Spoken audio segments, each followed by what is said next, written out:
Yeah, Mr. President, you've talked about you want success, not retribution.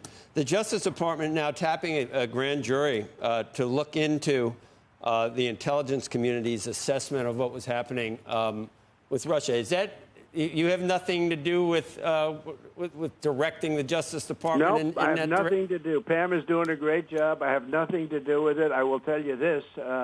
They deserve it. I was happy to hear it. I actually read it just like you did. I have nothing to do with it. But what they did in the election, what they did in even the last election, but it was too big to rig. But what they did in the 2020 election is grotesque. I mean, that was a rigged election, 100%. Okay, we can't relitigate that. We can't relitigate that. No, we're back to rigging again. Well, you can use it because everyone knows it. Yeah, we are. You know what? A year ago, you would have been upset if I said it. Today, it's different. I say it all the time. It was a rigged election. It was 100% rigged. We can't relitigate because it. And I'm sure that's going to be brought up. Independent sources, even your Justice Department. But then I'm bringing up Bill Barr. But even they decided that there were things that happened, but nothing that would have swayed it. Well, they were wrong, and Bill Barr was wrong, and Bill Barr didn't investigate, and he should have. And why didn't Bill Barr give why didn't he give the Derma report? Why didn't he give that report, the stuff that's in there, that's all this stuff is coming out of it? Why didn't he give it earlier? I mean, why did it take so long to do it, and why didn't he give it? Why didn't they announce it earlier? Because it morphed.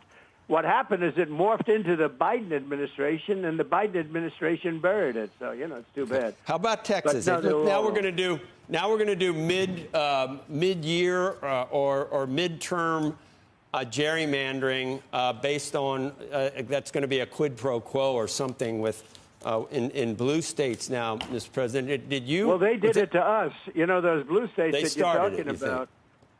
Somebody gave a good example. In Massachusetts, I got, I think, 41% of the vote. It's a very, blue state. And yet it's got 100% of Congress, 100%. So I got 41% or something. And yet 100% of Congress in Massachusetts. No, it shouldn't be that way. We should have a couple of Congress people, but we have none.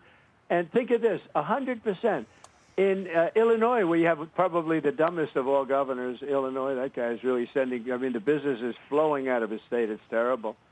It's a terrible thing that Pritzker's doing. He was the black sheep of the family. They threw him out of the business. But in Illinois, what's happened is terrible, what they're doing. And you notice they go to Illinois for safety, but that's all gerrymandered. California's gerrymandered. We should have many more seats in Congress in California. It's all gerrymandered. And we have an opportunity in Texas to pick up 5 seats. We have a really good governor, and we have good people in Texas. And I won Texas. I got the highest vote in the history of Texas, as you probably know. And we are entitled to 5 more seats. I don't know. I have to check on that, and they expect. Check it. Why didn't you check it, Brian?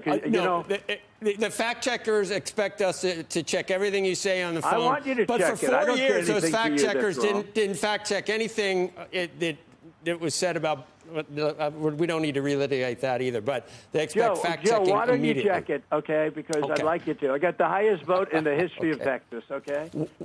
By a lot. Mr. President, can I ask you back to the economy and just on some of the things we've seen with the jobs report, the weakness in those numbers that came out last week. People are trying to figure out where the weakness is coming from. Part of it may be because of immigration. Now, people voted you into office because they were concerned about immigration policy in this country. But if you look at the jobs report last week, it did show a 1.7 million drop-off of foreign-born workers from March to July. And that's a great number, by the way. That's a great number. Because it means we're putting Americans to work. Well, the problem is immigrants have accounted for more than half of the U.S. workforce growth over the last 3 years. And so you wonder if that gets into an issue. And I know you've spoken with farmers who have had concerns about being able to find temporary workers there. Right. And I think their pleas have kind of hit you in a way where you looked at that a little differently. Well, I think we're getting the criminals out of our country because they had an open border policy because they were fools, and they allowed people from prisons and gang members and drug dealers into our country. We're getting the criminals out of our country by the thousands, and they're taken. We have murderers. We have people that are mentally insane. They come out of insane asylums and psych wards, and they come out of places that you don't want to know about. You would not like to see it. But they dumped everybody in our country from the Congo in Africa to all over South America.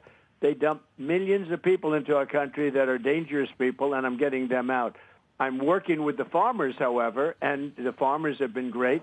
I also got the highest vote for farmers, I think, that anybody's ever gotten. And I take care of the farmers. I love the farmers. They're a very important part of this country. And we're not going to do anything to hurt the farmers, and we're working on that, and we're going to be coming out with rules and regulations. I mean, you'll see a farmer with the same person working for him for 20 years. The person's even paying taxes and other things. And we're looking for the criminals, the people that murdered. You know, we have 11,888 people that came into our country under Biden, with our great czar, a border czar. She never called one. You know, she was a border czar. She never went to the border, and she never made one call to the Border Patrol. You know, other than that, she did a great job. But they had hundreds of people that were murderers, 11,888 murders, 50% of which murdered more than one person in our country. We've already gotten a lot of them out, and some of them are so dangerous we don't want to bring them back. We want to put them in our own prison because we don't want them coming back.